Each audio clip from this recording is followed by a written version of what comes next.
Hi, wrestling fans, and welcome to hopefully what will be a riveting edition of AIWF Ringside Wrestling. My name is Mad Matt Carter. I'm a Hall of Famer, and our Hall of Fame panel always has Brian and Reagan Danzig on it with us. How are you guys this week? Wonderful. Good. Finally.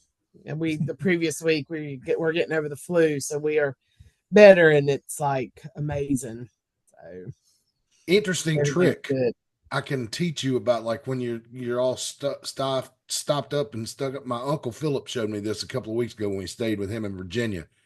If you lower the temperature of the house on a cold night to like 70 degrees where the heat's not blowing all night, and you just bundle up under your covers and use body heat to stay warm, you will wake up in the morning and your sniffles and coughing and all that kind of jazz will not be as severe. And it sounds crazy. And when he did it that night, I was like, oh Lord, I'm gonna freeze to death tonight. But I woke up the next morning and I'm a smoker.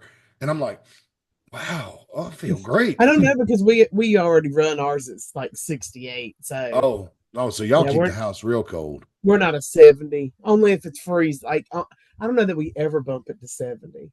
Very Very rarely rarely. because it's hot. If it gets real hot in here at 70, so Oh, okay. Well, every house is especially different. upstairs. Huh?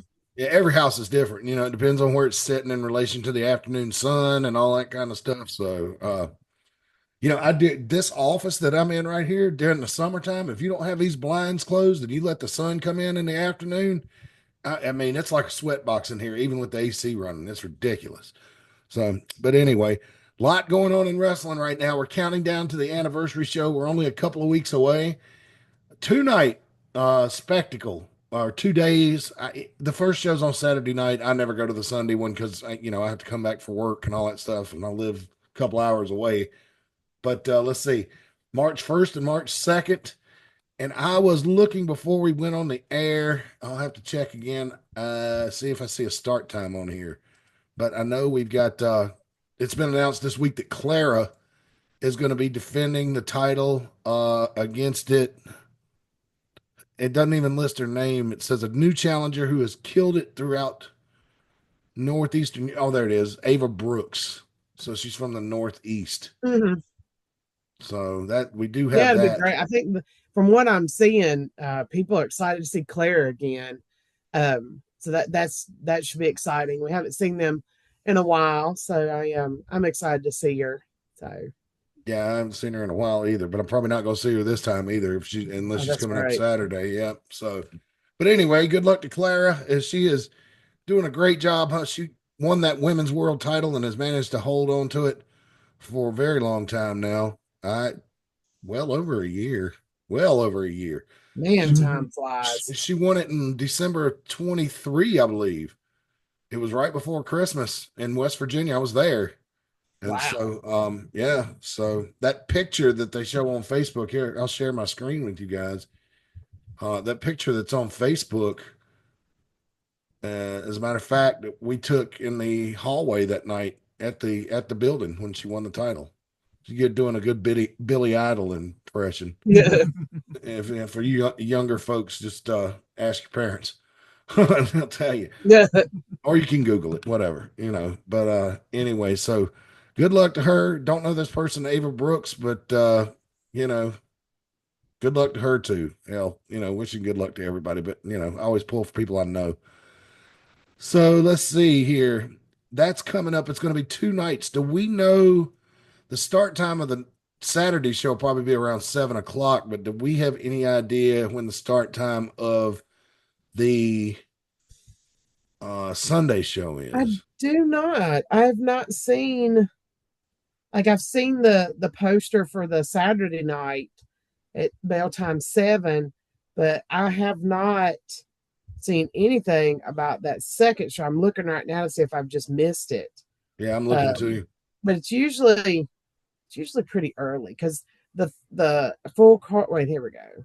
No, just says the next day is Judgment Day. So Saturday is Championship Showdown, and then the next one is Judgment Day. And so I don't know. I don't know either. Uh, I'm trying to see I how guess long we we've should been. know, but I don't know. I'm looking to see how long we've been on the air because the next thing I wanted to point out to you guys is something that's going to require me to swear. And I just wanted to make sure that we don't get the algorithms, draw the algorithms ire. But Right. so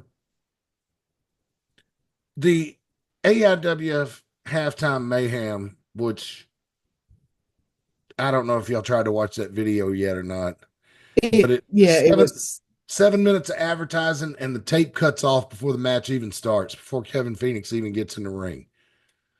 Yeah. wait, Is I didn't I was able to that's not my experience. My experience was it came on and I was watching it, but it kept buffering. But Seth Clayton Burns shared it and it was fine. So the show I saw it live. Maybe the replay was messed up. the replay's only 12 minutes and 7 seconds. Here, I'll show it to you. Let me pause it so I have proof of what I'm about to Because that say. whole match is also on the Mid Atlantic show that was posted Sunday. Is it Sunday, Tuesday? Oh, was it? I mean, was Yeah, it on Facebook or YouTube? So it's on people the can. YouTube. Okay, that's good. The Well, the whole match is. live was on Facebook, and then we took that and put it, and it was on the show Look at the timer. Tuesday. That's the beginning, yeah. And Kevin's coming to the ring, and watch this. Good, pretty decent looking graphic there. Thank you. That's mine that I came up with and I created.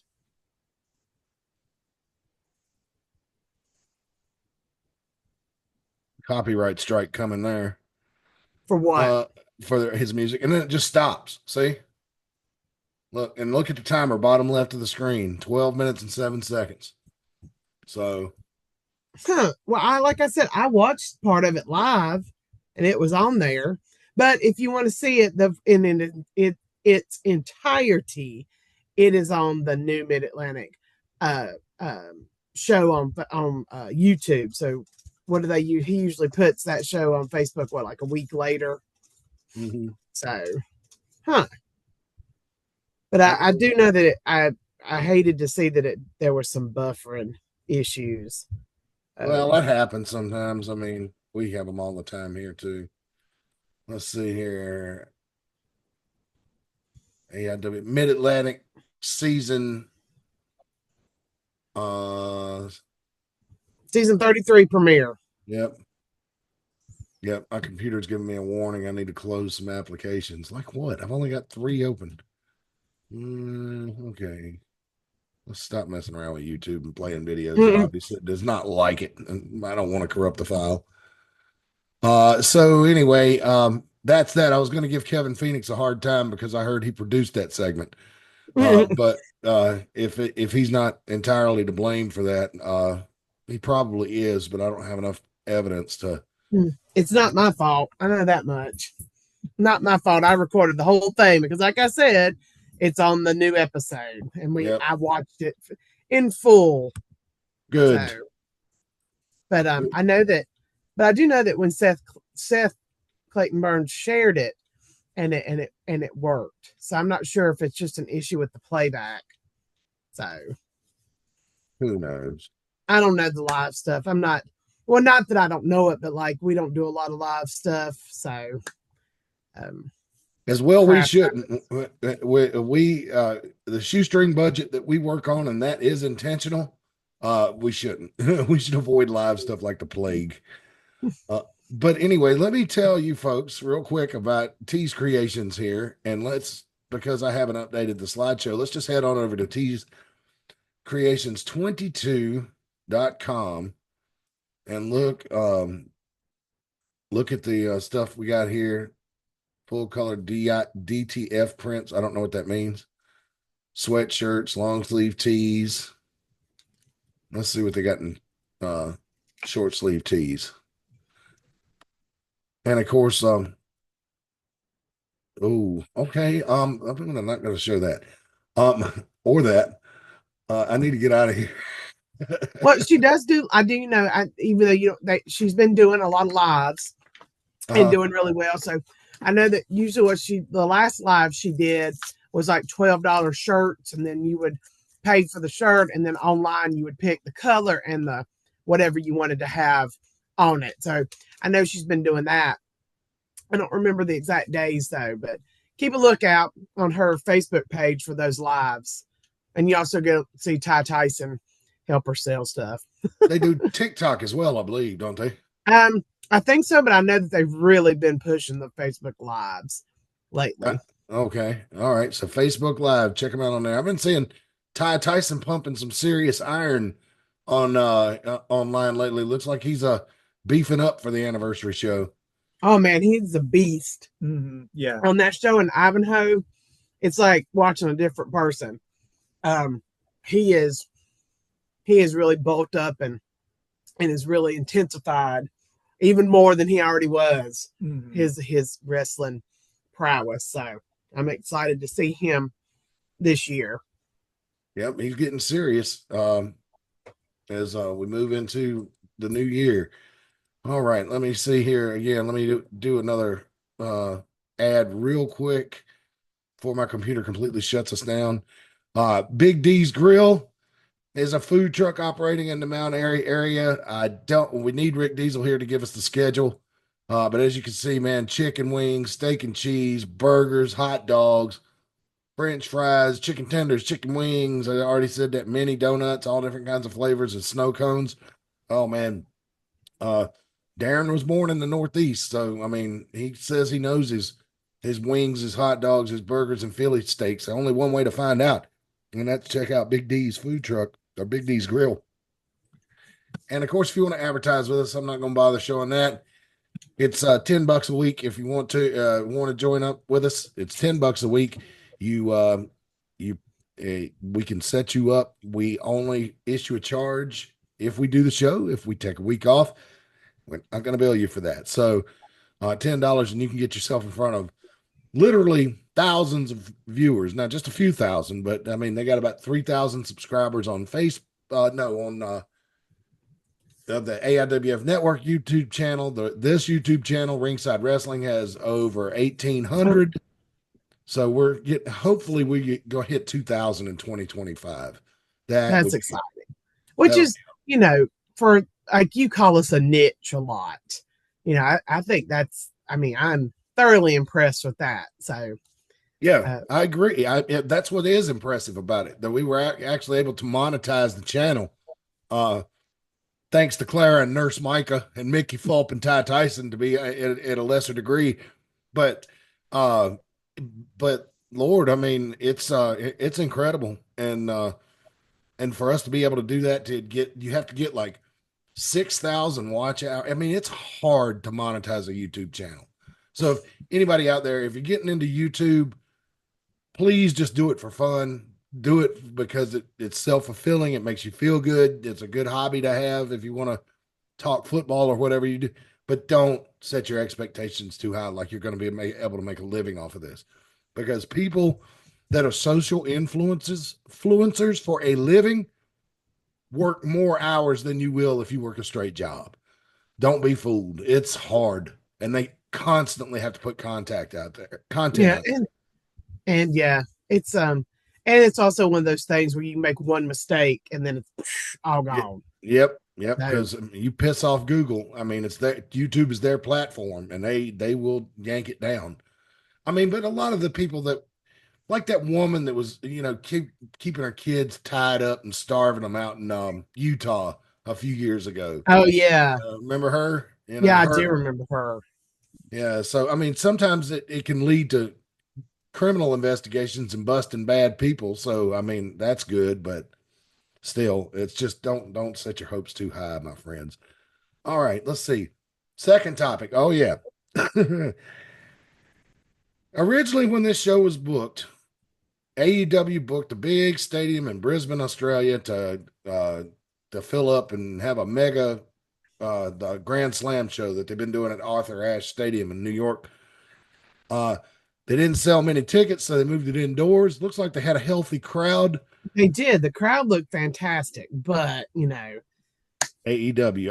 I yeah. have not watched it, so Reagan, take us through this Okay. clusterfuck. So of course this wasn't on the broadcast, but there were a lot of videos going around of when Tony Khan came out to introduce the show that he got a lot of healthy booze. Not as many as Hogan, but pretty good amount. Um, but it was a good crowd. I think what if Brian and I were talking about this, like if he had originally booked this building and sold it out and then moved to a bigger building, that would make more sense. It's one of those things again where he just doesn't think things like think things through, I think.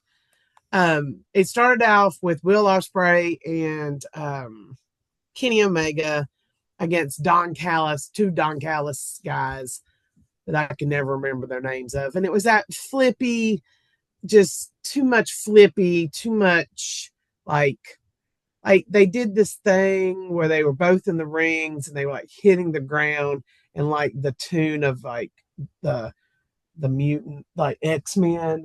Like that's what they were trying to do. And then it was like took a long time and then they did their flippy to the outside. So I don't like that kind of wrestling. Yeah. Well, let me preface that. I like that kind of wrestling in very small increments, like a little flippy, but also grounded. The crowd seemed to love it because they love Will Ospreay and they love Kenny Omega. Mm-hmm. Just not. I didn't enjoy it. And then it was the Death Riders versus Cope and Jay White. I ended up fast forwarding it through it because it was just boring and terrible. Wow. And Didn't they try to kill Edge at the end of that? Yeah, they did. They tried to. They just had him in a rear face. Like what did they? Yeah, it's like a chokehold. Chokehold, and then wouldn't let it go. and like maybe hit him with a chair while he's in it. But like I said, it was so boring that I fast forwarded. Wow. And then was Yuta there? Was he at least there? Yeah, he came out later to help, like take him out, and then it was Buddy Matthews and the Rainmaker, and everybody's like the Rainmaker is the best wrestler from Japan, and I don't know what did you say it looked like? Like they're like just the whole wrestling. Well, just in general, like it's like we were talking earlier. It looked like you could see the jet lag. They should have. Probably should have had the guys go there and get acclimated for a day or two, and maybe they did.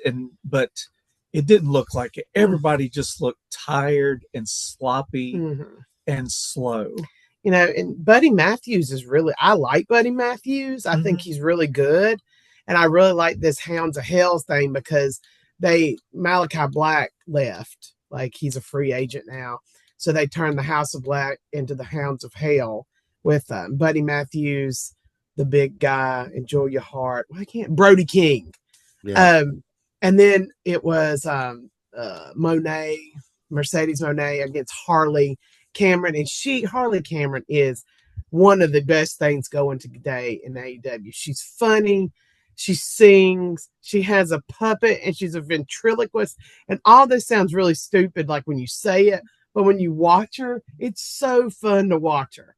It's just, she's so funny, and she's got such an interesting character, but she's rather green. And so she had a really good match 2 weeks ago with Taya Valkyrie, like really good. Harley Cameron. But then she was against Mercedes Moné is not good. She's just not good. And, she's wrapped in all these belts, like the TBS champion. It's like maybe a New Japan belt. And it's just, she's not any good. And then, but the match of the night, which was really good, was Toni Storm versus Mariah May. It was Toni Storm, to me, is a fantastic wrestler. Like, not a fantastic women's wrestler, a fantastic wrestler. And it was good back and forth, and she rolled her up in a small package, right? Yes, a small package, and 1, 2, 3, which was just fantastic. And Yeah. her small package it's one of the best ones I've ever seen. So if you're going to watch it, if you want to watch anything, fast forward through everything and just watch the Mariah May Toni Storm match. Okay. And we can do that because it's on Max, right? Yeah. So that's what I would do. Maybe if you like Kenny Omega, I mean, maybe watch a few minutes of that. But I'll tell you that I fast forwarded on super speed through that Coke Death Riders, and I was like, God Almighty, it's still going on. But I don't know. Something about Toni Storm, and I will agree with everything you say. She's a fantastic wrestler. Fantastic. No doubt about it. Something about her gives me the willies, and it always has since her NXT days. Like something just seems off. I would not want to be alone with her. You know, no, something seems, and I'm not, and it's not in her gimmick or timeless Toni Storm and none of that stuff like that. Those things, that's actually kind of cool. But like, I don't know, man. She puts up this aura across the TV screen that just, to me, just gives. I don't know how to describe it other than it gives me the willies, man. You know, her storyline, and she actually has an honest to God storyline AEW, which is a rarity. It sure and is. It's just, she is so good. I mean, it's just everything. 2 weeks ago, she came out and was Mariah May. And when I say she was Mariah May, she looked just like her. Yeah. I'm talking about if somebody had not said that's Toni Storm, the only way you would have been told was because Toni Storm has a nice rear end and Mariah May's is small. So even Cornette and Brian Last said that Toni Storm did Mariah May better than Mariah May. Yeah. Like, wow, okay. It was. I mean, it was. I showed Brian was at work and I took a picture and I said, that's Toni Storm. And he was like, holy moly. Yeah, I thought it was a picture of Mariah May. And if she hadn't said it, I would have just thought it was a picture of Mariah May. It was amazing. Yeah. Absolutely incredible. I am excited. Oh, I was going to say, I am excited because she's in that Queen of the Ring movie that's coming out that has her and Jim Cornette's in it. And I think Naomi might be in it. That I don't know. It's somebody else. But it's from like, I guess the 40s and a female wrestler that was big. I don't remember. It's about Mildred Burke. It's her life story. So I'm excited to see it. I really want to see it and stuff. And there was at the Darlings of the Ring we did a few years ago with Randy Powell and Tom, I can't remember his name, where it was an all women show. One of the girls working on that card came out to Patsy Cline and was dressed like she was in the 50s, and she told me that she was how old did she say she was? She said she was 143 years old.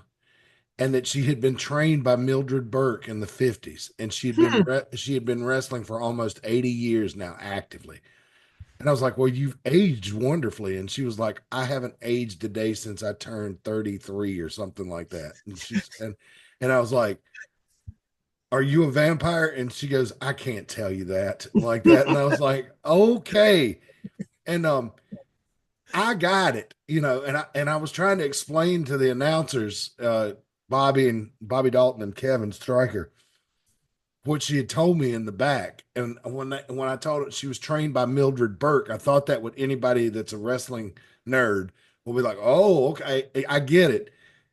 Blank stares. I was just like, "Oh, well, that gimmick's a little too smart for this room." So, but I loved it. So kudos to you, lady, wherever you are. I found a DVD last night of the very end of the VHS era in AIWF. This is Town from May 5th, 2007. The Bravado brothers, Andre Chase and his brother, are on this under masks in the first match. And I hadn't got too far into it. And I thought about showing it on here today, but since the computer's giving me error messages, I don't think it's a good idea to fire up the DVD component. So, but I ran across this. I hadn't watched it all yet. And I believe Tim Dolan is doing the commentary because I was trying to remember what I was doing in May of 2007, and I had just a few months earlier started my career at StarTech, and I don't know that I had gotten on the shift where I could have Saturdays off yet. So I may have been in hiatus in that part of 2007. I don't remember.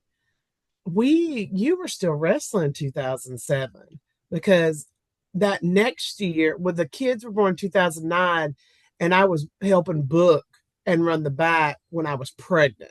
Mm-hmm. So that would have been, they were born in March 2009. So that would have been mid to end of 2008. Mm-hmm. I don't know. I don't remember where we were in 2007 either. I know my last match was against the Bravados. Mm-hmm. Me and Brian versus them in Pufftown. Maybe this is it. No, but I don't remember them being in hoods. No, they were in hoods at first, and then the first couple of matches, then they became Rick Diesel's assistant, Slick and Willie, and then the Bravado brothers after that. But yeah, so that's I hope I get a good computer. So I would love to see that. Yeah, I am, but I don't know about Macs. Do they play DVDs? Will a Mac play a DVD? I don't know. That's out of my like. I'm gonna have to. I am going to have to force myself to drive down to North Lake Mall in Charlotte, which I do not want to do, and go into Apple Store and just start asking questions. Because my wife is like, well, you know how Apple is. Everything's an extra accessory that you got to buy. The computer ain't going to come with nothing but a keyboard. You're going to have to buy the mouse. You know, it's got a camera in it, but you're going to have to buy a mouse. Anything else that you want for it, you're going to have to buy, you know, and all that kind of stuff. And they used to sell them where you could get, if you paid a couple of $100 extra, it would come with Final Cut Pro, which is something I would love to have. I use that at Star News to edit videos, and it's so easy. It's just drag and drop. It is so easy, you know. But anyway, that is AEW. Hopefully, I wondered, did you guys notice anything about the ring? Because I've seen talk on Twitter that it was not their normal 20-foot ring, that it looked like they rented a ring from a local indie, that it was either 18 or 16-foot ring. I did not notice. I didn't notice, but yeah, I did. I'm trying maybe to that's think, just people on the internet trying about getting shot into the ropes or anything. But I didn't really notice. Well, good. That's probably just people on the internet reaching to troll. I'm not that trolly, so. No. And I also think I am a very honest AEW people, because I say when it sucks and I say when it's good. So, and this one sucked, which is a bummer. But like I said, the people were into it. Like, people love Will Ospreay and Kenny Omega. They just love him, love them. It just, again, you know, anytime I think about business, I always in my head run it if it's my money. My thing with Australia is, look at WWE, what a big company they are, and how much trouble they had with the Elimination Chamber last year. They couldn't get a ship with the Elimination Chamber on it through the Suez Canal because of pirates and terrorists. So they had to bring it back to the United States, haul it all the way to California, right? Then put it on a ship, and it took it to not Melbourne, but the capital, Sydney. That took it to Sydney, right? And then they had to load it on a train and go all the way across the entire length of Australia to Perth with that thing on a train. And so it took them like a couple of weeks, I think, or 3 weeks to get it there. And, you know, I'm sure they didn't ever say how long it took them to get it back. They might have just left it there and decided to build another one.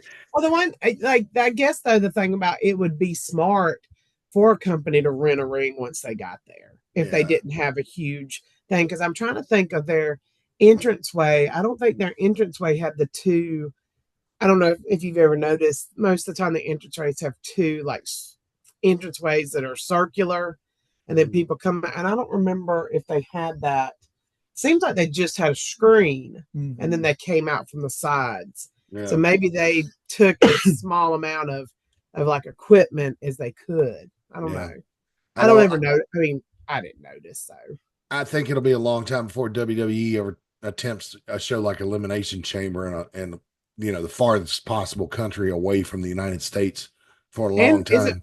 And isn't Perth like the furthest away in like Australia? Also, like it takes hours to get there. It's on the west coast of Australia. So it's Sydney and what's the other big city? I just said it. Melbourne are on the east coast, and Perth is all the way on the other side on the west coast. So it's a long, long, long, long way. Australia, look at it on a globe, folks. It's pretty damn big. I mean, they call it a subcontinent for a reason. So, oh Lord, that's my phone.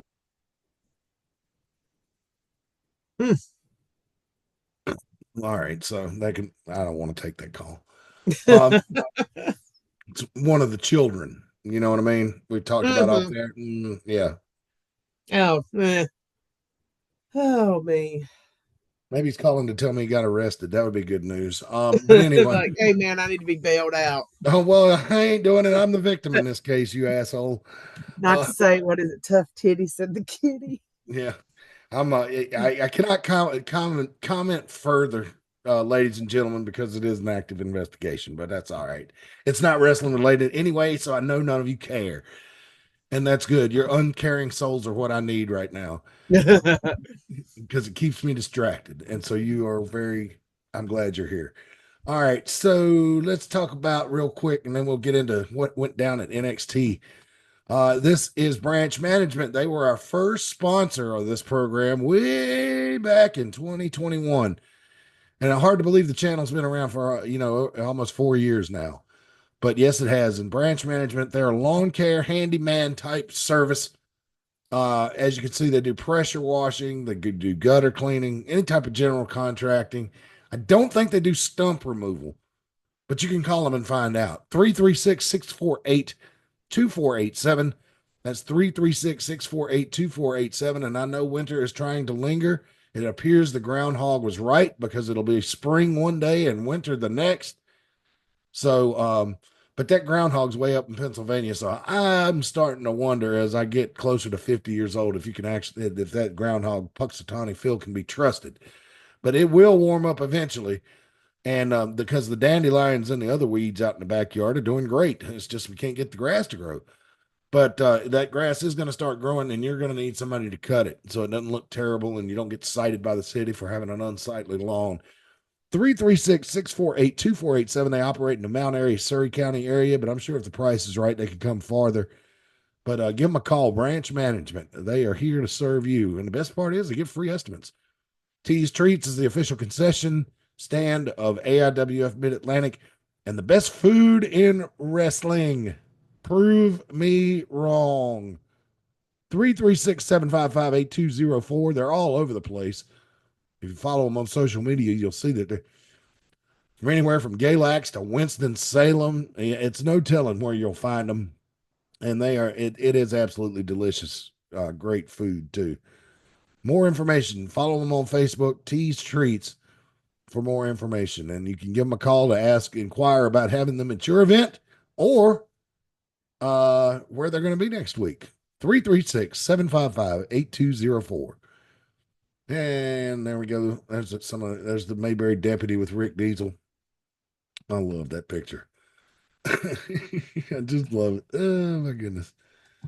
Barney Fife's, it's Barney Fife. Don Knotts' family actually sued that guy one time. All right, our last sponsor is Secondhand Heroes and Home for Wayward Villains. It's basically a nerd factory store, buddy. If you're into collecting Dungeons and Dragons, Magic the Gathering, video games, comics, they got all that stuff. They're located at 18184 Leesville Road in Evington, Virginia, in the Lynchburg area. Your one-stop shop to get your nerd on. They're open 7 days a week. They do not take days off. Open at 11 a.m., and they don't close until the dice stop rolling. You can come in and haggle for all kinds of different collectibles. You can call them and get table space for Magic the Gathering, Dungeons and Dragons. They've got older console games like Nintendo and Sega for you to play, as well as 25 arcade cabinets with hundreds of your old school favorites, all set to free play. They had a Monday night D&D group that's probably been going on probably a year and a half now. And they host video game tournaments in like Mortal Kombat, Street Fighter, Mario Kart, Super Smash Brothers. Mario Kart can get kind of dirty. You know, I mean, Mario Kart can get down and be kind of dirty sometimes, but it'd be fun to play in a tournament. Yes. Every time I go over to Dave and Buster's in Concord Mills, they got a Mario Kart machine in there about a year ago that you could play 4 at a time, and I always get on that thing. Mhm. Mario Kart's in its original form with a Super NES controller was fun, but when you can actually sit with a steering wheel and a vibrating seat and a gas and a brake pedal, oh, Yeah. that's awesome, man. Let's see. Something for the gamer and collector in us all. Give them a call at 434-317-0121. One more time, that's 434-317-0121. Or you can email them. Secondhandheroesva@gmail.com. That's secondhandheroesva@gmail.com. But you need to abbreviate the second. It's not spelled out second. It's 2ND. 2N as in Nancy, D as in David. Secondhandheroesva@gmail.com. Call them up, write them, let them get your game night set up for you. And they have food there. They have a refrigerator there. They'll sell you drinks and stuff. Not going to go hungry or die of thirst while you're at Secondhand Heroes, because killing your customers is bad for business. Mhm. It's not usually something except for cigarette companies. But anyway, so NXT happened last night. Did either one of you guys get a chance to check out the Vengeance Day show on the Peacock last night? No, I've only seen. We did not. I've seen clips, but I haven't seen the whole show. So we we celebrated Valentine's Day yesterday. So well, you're probably smart to do it yesterday as opposed to Friday, because when you go out on actual Valentine's Day, the restaurants are just packed. Yes. And so I don't know how it was last night, but it was fine and dandy. Good. All right. So let's take this full screen. All right, up first was Stephanie Vakir, and she was challenging Fallon Henley for the North American Championship for the women.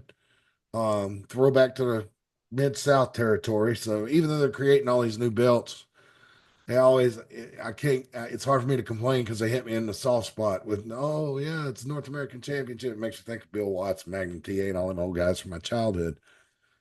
There's JC Jade. I just hate her. Anyway, so they had a pretty damn good match. Fallon Henley, I don't know if you've seen her wrestle before, is really good. That kick right there, JC Jade, I thought she broke Lyra's neck. I mean, to say she was a little snug with it would be an understatement. I mean, she hit it square. And they went back and forth, back and forth. There was tons of interference in this match. Fallon Henley thought she had her. I mean, God almighty, that's a good shot. That is a good shot. Rolling over the chin.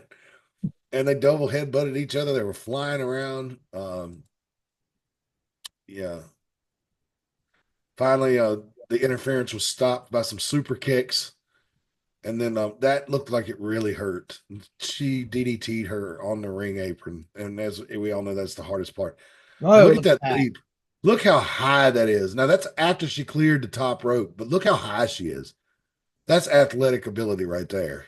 Mm-hmm. That's not skipping leg day in the gym, boy. I mean, she flew like a, I don't want to say like a buzzard, but I mean, she's dressed in all black. So she kind of did look like a buzzard circling up there. And let's see, this is going to add space. But she won. So we got a new North American Women's Champion. This lady is from either Argentina or Chile. Yeah, she's the one that was it was a big stink on the internet because she had something to do with AAA. Like maybe she won their belt and then went to NXT like the very next day or something like that. It was something. I don't remember the whole details, but I know there was a big deal about her signing based on what she was doing in Mexico. So they say the eyes are a window to the soul, and I certainly believe that. And I look into her eyes and I see the type of gal that would do just exactly that. So, but I mean, she's an incredible worker. I can't, I mean, I hadn't had to deal with her personally. So you know what? if that's what she had to do, that's what she had to do. Well, that's the way the business run. That's the way the business is. You go to the best place possible. And for her, that best place was NXT. So Yeah. I don't fault anybody for making decisions like that. Yeah, and I'll never hold it against anybody for trying to make more money and better themselves in life. You can't. You know how trolls are, like I internet know. trolls. I know it. Okay, now here's a tag team. This is Josh Briggs, and I can't remember the name of the Japanese fellow. Maybe I should have looked before I started the slideshow. But what a unique combination, a redneck and okay, Josh Briggs and Yoshiki Inamura. Okay, so y'all remember that. There'll be a test later. And so if this is wrestling's odd couple right now. You got big burly redneck that JBL let use the clothesline from hell, and this guy from Japan that Josh just met on when he disappeared from NXT for a while. He went on a tour over there. They met. I don't know if they were opponents or partners or whatever. Hit it off, became friends, and Josh Briggs gets him, end up getting him signed to come to NXT. So just love that. It's, man, I'm telling you, I swear, people could, if the world's problems could probably be settled with a few cold beers and some good food if people would actually just take the time to sit down and talk through them. So anyway, Axiom and the other guy, Nathan Frazier, I think is his name. They're tag team champions now. It looked like they were going to break up a few months ago, but they didn't. They've actually kind of switched to evil, and it seems to be working for them. But this was a sorry, I'm getting excited. This was a really hard hitting match too. A lot of flying around, a lot of if you like high flying, this was your match. And you wouldn't think so. Like, man, that dude looks like he's like 6'4", and this dude looks like he's made of solid rock and about 6 foot, and you'd be right. But Nathan Frazier and Axiom, even though they grew up in the UK, I believe, don't hold me to that, they really like lucha styles. So they do a lot of high flying. I mean, look at that. I mean, Axiom's so cool. And then there's the clothesline from hell. Poor Axiom, almost coming out of his boots on that. That's a good shot. I like that. I like a good clothesline. Mm-hmm. And then they tried to double up, the smaller guys, and it just went back and forth, back and forth. I'm just telling you, if you get time, it show's about 2.5 hours, maybe 3. You just need to fast forward through the pre-show, but it was really good. And unfortunate, well, I shouldn't say that. I don't know them, but the tag team champions held on to the titles. So there you have it. And then these 4 people came out who we don't seem to know the names of and attacked Briggs and they attacked everybody. That's right, they attacked everybody. So they left both teams laying. They look like aces and eights from TNA. I was going to say they look like maybe the Shield 2.0. That's what I was thinking too. And God help them, man, if fans start saying that will be the end. Because that's what I thought too. They looked like the Shield when they first started. So up next which was next? Well, I guess we'll go in order here. Javon Evans, our guy, Javon Evans. If somebody wants to message him on Facebook, I know he was active earlier. Tell him we're going to talk about him. If you know his real name. If you don't bother. So this was a revenge angle. When they were in Lowell, Massachusetts, back before Christmas, revenge angle. What am I doing? Talking lingo. Ethan Page attacked him, dropped him on his throat. No, stomped put his head in the chair and stomped it. Injured his throat. Blood came out of his mouth. His poor daddy. Oh, yeah, I remember that now. Yes. His poor daddy lost his mind on Facebook. I think he would have probably driven to Massachusetts that night and tried to fight somebody. So this, and he wasn't fully cleared to wrestle. Ava didn't want to put him in the match, but he signed a not an NDA, but some type of release form where he couldn't sue NXT if he got hurt. And they had a good back and forth match. He was wearing a mouth guard. He told Ava that would protect him. And typical Javon Evans match, but this one was vicious, man. Ethan Page, as you can see him drop kicking the chair, trying to break Javon's leg. Ethan Page hates this kid for some reason. I mean, hates his stinking guts. I don't know. Maybe they wrestled in Firestar years ago or something. But Ethan Page worked him over. Ethan Page had a busted nose. They went back and forth. Lord, I mean, getting there like Ricky Morton type levels, if you know what I mean. Not quite there, but definitely in range. And back and forth they went. I thought it was a great match. There you see Ethan Page giving him the razor's edge. And then look at Javon Evans. Talk about leaping ability. That was in this. I'm not sure, Brian, but I think this was held in the old DC Armory where they had Capital Combat back in 1990. Mm-hmm. The building looked like that. They called it something different, but it sure looked familiar. But you can't really see. You have to watch the TV broadcast. I'm not sure if it is or not, honestly. Right. But anyway, here's the end. Javon was trying to hit that stunner that he does off the top rope, and Ethan Page punched him right in the side of the head and knocked that mouthpiece out. See it flying out right there. Yeah. God, what a good shot. Yeah, that is good. That is good. And Ethan Page ended up pinning him, and I don't know if they're going to show the aftermath. Yeah, they got it blurred, but his blood started pouring out of his mouth again, so he's hurt again. And they even on the TV broadcast they were like, "We're going to get off this. We're sorry, fans." You know, I mean, because I don't know if you saw the first incident where he bled from the mouth, but it was pouring out. Yeah, and it was pouring out last night too. I'm really worried about the kid. I mean, I saw he was active on Facebook today, which tells me he's not in the hospital. But him coming back and wrestling full time, I don't know, man. He's gonna have to give it a few more months until that injury's healed, because I don't think Ava's gonna let him come back. Then we had an old time strap match between Trick Williams and Eddie Thorpe. Eddie Thorpe is a Native American guy who feels like he's been screwed over by management. And so he's a very angry young man. But they had the leather strap match, and it started off quick. It was a brawl. It's just like what you would expect, like an old Wahoo McDaniel and Johnny Valentine just fight it out. Except it was a little faster paced than Wahoo and Johnny would do back in the 70s. Because, I don't know if you can strap as hard as Wahoo. They were hitting each other pretty good, but no, I don't know, man. Wahoo, yeah. If you ever want to see Wahoo in a strap match, it's probably not his best one, because his best ones were probably done not in front of television cameras, but at live audiences back in that day. But he has one with Rick Rude. It's Starrcade 86, and that's on Peacock. That's pretty good. They lay into each other pretty good on that one. That's the only one I know. Is the AWA one again? There's an AWA one between him and Kurt Hennig?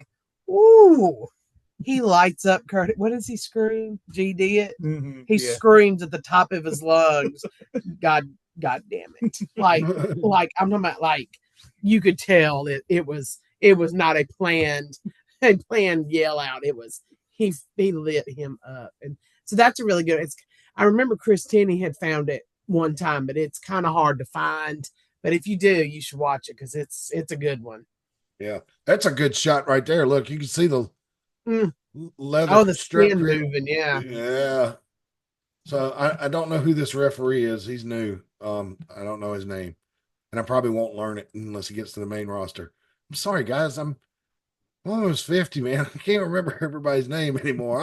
I do the best I can for you, but well, I'm always forgetting names too or saying it wrong. So they went back and forth. They had a good match, and there's the old spot, where you get them to step over the strap and get it between their legs and give it a yank. The spot. I did it again. Dang it. But anyway, yeah, that was funny. I always think back to the first time I ever saw that was a double Russian chain match on the Great American Bash 86 video between the Russians and the Road Warriors. Yeah. And Nikita Koloff steps over it. And I can't remember if it's Hawk or Animal gives that chain a yank. He cuts Nikita a complete flip. And David Crockett goes, "Oh, speak to us, Nikita." Oh, mercy. But yeah, so anytime somebody does that, that's what I hear in my head, David Crockett going, "Oh, speak to us, Nikita." And it was an upset. Eddie Thorpe actually won the match. How about that? The Indian wins the Indian strap match. So, they didn't call it an Indian strap match, but everybody that's older than 30 knows, it is what it is. And so maybe this is Eddie Thorpe's niche, man. Maybe this is what's going to get him going, is that he's got a specialty match now. Yeah. That's like, if you saw on the a bill back in the 70s or the 80s, Indian strap match, Wahoo McDaniel versus, you already knew pretty much going in he was going to win. It was just, you would buy a ticket because you wanted to see Wahoo whip the guy with the strap. Yeah. So anyway, if you had the classic wrestler that'd be getting a lot of talk on our show tonight is Wahoo McDaniel, drink now. Let's see. And then the main event was a fatal 4-way women's match. Now, when they announced this, I thought, because they announced it as a triple threat at first. And then I was just like, oh, God, I hate these things. And they already had another multi-person match on this card. I didn't want to see a fatal 4-way. Well, thanks to high quality work of Julia Bailey, Roxanne Perez, and Cora Jade, I was wrong, and I feel like I need to apologize to these women for even having those negative thoughts going in. This was not the best match I've ever seen in my life. Cora Jade, she's not the same as she was before she got hurt, and that's all I'll say about that. Bailey is not the Bailey of 2014, but who is still as mobile and as good as they were back then. But Bailey is still awesome. I mean, she's coming off a nearly year-long title reign with the WWE Women's Championship. So Bailey's at that stage now that I don't know. Do you get a free pass at this point? You can do whatever the hell you want. At 10 years in, multi-time Grand Slam champion, has about won everything. I mean, she's even won the Royal Rumble. I mean, but she did great in this match. I'm not saying she had a bad match. I hadn't seen Bailey have but maybe one bad match in the last 2 years. When I was just like, ugh, that was rotten. Well, yeah, I mean that's basically how it's supposed to work. Is when you're younger, you use your athletic ability to get to a certain level, and then once you get to that level, then you can start using your status and your charisma to carry you along. And sometimes that's when you hit your peak. Sometimes it's not when you were at your most athletic when you were younger. It's when you really learn the craft, and when you're older, and you can you don't have to rely solely on your athleticism. Yeah, that's a good picture of Roxanne finally jumping on Cora Jade. They were tag team partners back in the day. Then not Bailey, but then Cora Jade turned on Roxanne. Now Roxanne went on to become champion. Cora Jade got hurt, and now that Cora Jade's back, Roxanne's two-time NXT former women's champion. Now that Roxanne and Cora came back, and they teamed up again. Now that Roxanne's kind of a bad girl. But yeah, that's kind of weird. Looks like suplex and then a stunner, maybe. Looks like she's got Cora Jade's got her in a waist lock. Roxanne, it is, and then it's like Bailey's giving her a stunner. This was cool. Bailey gave them both dropped them in through the second rope. And then Julia, this is her with Bailey in some type of, what is that? It's like a crucifix type hold. I don't know. Yeah, it looks like a part of a crucifix, but then instead of having the leg wrapped around the other leg, she has her legs wrapped around her head. Yeah. So yeah, that would be uh, uh, kind of kind of like a submission hold. It is a submission hold. We just don't know what to call it, right? The old herky jerky. No, they need to have some kind of Japanese connotation to it. But Julia, it's a strange look on her face. She's kind of scary looking right there. But you're applying that kind of pressure on somebody, and that's not the last time she grabbed a submission hold. Uh, Very similar. Kairi Sane likes to grab submission holds. Asuka would grab submission holds a lot. But Roxanne Perez, I'm sorry, I thought she did. She outworked everybody in this match, and she should have won. She was so close. She had hit pop rocks at the end, which I love the name of that finisher move because the candy's awesome, and the move is like she does a sunset flip, but it's a sunset flip, but it's done with such force. It just it's like a power bomb almost. I guess it's like a Canadian destroyer is what some people call it. I don't know if it's the same thing, but that's what it is. It's just a sunset flip at high velocity that usually makes people go sleep. This was kind of one of those weird ones where they were all up on the ropes and they came down together. And but yeah, this one had the crowd pretty hyped, man. And Julia ended up winning the match, which I ain't mad. Julia's a fresh face. About her life, before she came to WWE, she's worked hard. And, we're getting some great wrestlers out of Japan again for first time since I was a teenager. Really, it seems like we're getting a good stream of Japanese wrestlers in here. Speaking of Japanese wrestlers, and then this one walked out. Help me remember her name. Sonya, I mean, what is, how do you say Lyra Valkyrie? No, is that it? No, that's the one who wanted the girl we were just talking about from Mexico. Argentina. That's not Vaquari. Good Lord. Yeah, we're struggling. Butchered her name. I know she doesn't deserve that, but we're just small town bird lawyers here. So, but anyway, the champions holding up their title successfully. Hey, there's going to be a match on down the line. Let's be good sports about this.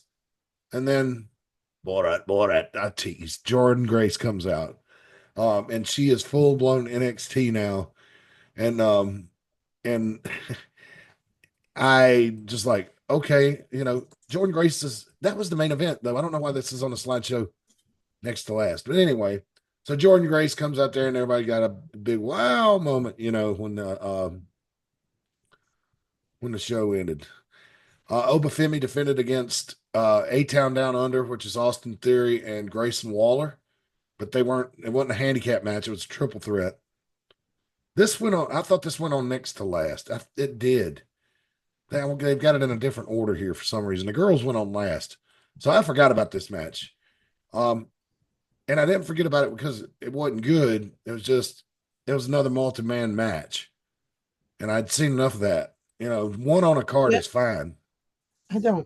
I agree with you. Like one is enough. But when you have such a huge roster, I mean, you're going to see some matches like that. But I agree. I'm not a fan of triple threats nor fatal four ways. Yeah. But if they're done well, but and I'm gonna tell you this right now, I don't like these kinds of moves. The three superplexes or the three, I don't know.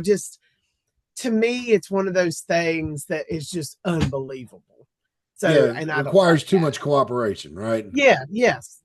We have the same. There was an AEW move where we were just let go of the person. You know what I'm saying? It's just, I don't like them.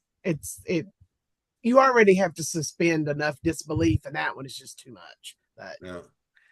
Austin Theory did hit A-Town down, but Grayson Waller pulled him off of Obafemi, or he would have won the title. And then Grayson Waller, you got to watch it to see how they actually stumbled into this, and it happened by accident, which was hilarious the way it was done. It was well done. They did the best they could with what they had to work with. And Obafemi is new, but the people love him. He started out as a bad guy, but has matriculated into being a good guy through, natural forces of the wrestling fans. And they beat his ass for a good 15 minutes last night, and he still came back and won. So good on him. And then the Shield shows up again and attacks. Shield 2.0. Man, they better do something to fix that, because we've done it. You know, Brian said it, and now I said it. So, and that's kind of what I was thinking last night. You guys watch the show. Let me know what you think in the comments. But yeah, it's just they came out and left him laying, and that's how that ended. But the girls went on last, so the show ended, on a positive note. I will say that. I think something behind me fell, which might mean that set's gonna fall on me. So we might need to wrap this thing up. Anything else that you guys want to discuss from the wrestling world that's happened this week? I mean, you had all the releases for WWE, but yeah. Oh, Ricky Starks, right? You say he showed up on NXT Tuesday. Yes. They showed a picture of him last night on the preview on the Vengeance show and said, this man has been the talk of the wrestling world this week. We will see his contract signing Tuesday live on the CW. They're not going to call him Ricky Starks. I was going to say they're not using that name, which is smart. I mean, it's smart to use a different name when you go to some place like the WWE. That way you don't lose the ownership of that name in case things don't work out. Exactly. Unless they give you a terrible name. And that has happened in the past. People have gotten terrible names. Hey, Chad Gable survived Shorty G, so it can be survived. So it'll be interesting. I know that they've trademarked. They just trademarked a new name. What was it? Because Jordan Grace made a joke on Twitter that she was going to take that name. I'm terrible with names, but yeah. So he was there fast. I mean, he was there fast. Well, he's been complaining for a year now that they're holding him hostage, and that they won't really. Anytime he goes on a podcast, he's like just down in AEW. I mean, he wants out of there. Yeah, I know. He's like, because Ray Phoenix is the same way. He's saying they're just holding on to him. And they got Malachi Black is now a free agent. I could see him coming back. He's an incredible wrestler, Reagan. I saw him wrestle in person down here at the Grady Cole Center. And he was in a tag team match, and that guy is incredible. He is, and it's just and I didn't see it on TV, right? Like, I thought he was good, but he was in they had it wasn't many matches on the card, but it was a long night, like a 3-hour show. He was in one of those tag team matches, went 20, 25 minutes, and it was awesome. I mean, the guy is great. I can't put him over enough. Go ahead. I'm sorry. No, I was gonna say, yeah, he's got such a good look, and so it would be nice for him to go somewhere where they could actually, do a good program with him.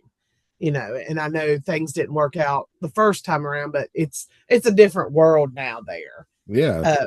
So we'll see if he shows up. He'll show up somewhere. And so you have those releases, and then you have the WWE releases. The biggest one that you can think of is the tag team with Paul Ellering.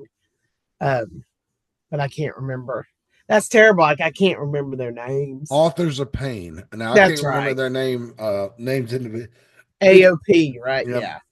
I was hoping they were going to be the next Road Warriors when they were in NXT the first time, but when we talked about it months ago when they came back, Rick Diesel just completely shit on them, and I hated that, but he ended up being right. So now what do they do with Karrion Kross? His group's busted up now. Oh yeah, and it's but I would like to see what's happening. Like I said, they have such a huge roster that things like that are going to happen. And damn, Paul Ellering's like almost 90 years old. So he's old. God, he's like shockingly old. Yeah. But it still looked great. But maybe it's time to take a break. What about Alexa Bliss came back and in Royal Rumble, but then a couple of Fridays ago on SmackDown, she was wrestling, and when her match ended, the screen started to flicker. They're not doing much. I think she was carrying the doll, so evidently she's going to link back up with the Wyatt Six. But boy, that hadn't gone much anywhere either. You know, they had the one big 6-man on Raw, and that was about it. Maybe once she, if she rejoins with them, maybe to give them some fresh, like not fresh blood, but like a fresh new look out. There goes my voice. Maybe a different outlook, and we'll see something different from them, because it's such a good idea, but it just seems like it just fickles. It's fickled. Yeah. Out. Yeah. Well, I mean, if you think Bray Wyatt first came on the scene, when on the main roster in 2013, and he just passed away last year. Am I correct? It was last year, 2024. Just a year. It may have been a little longer now. It may have been 23. But so he ran that gimmick. August of 23. Yeah. So he ran that gimmick for the better part of 10 years, except when he was out hurt, which was not often, you know. And he did the Fiend through the COVID era and stuff like that. I mean, maybe it's like the folks see the Wyatt Six, they want to cheer and everything, but it's like it's not the same if Bray Wyatt's not there. Yeah, you know, because he had all the charisma in the world, man. You know, when you hear him, same thing happened. Same thing happened at AEW with what they call them, the Brody. What was Brody's last name? Brody That Lee. was in the Wyatt Six. Brody I'm Lee. not in the Wyatt Six. That was in with Bray Wyatt. Brody Dark Lee. Order is what they called it in AEW. Oh. You know, once he passed away, that just you have to. It's hard to hold a group together like that if they lose their like main person. Yeah. So. Yeah, and if you go back and listen to some of the promos Bray Wyatt cut when he was in NXT, and while they were doing vignettes for him to prepare to come to WWE, make your skin crawl. I mean, the dude sounded like a country preacher sometimes. You know, like I'd be sitting there watching him and he's like, man, I'll always be here for you. All you have to do is follow the buzzards. And like you'd feel a warmth in your heart.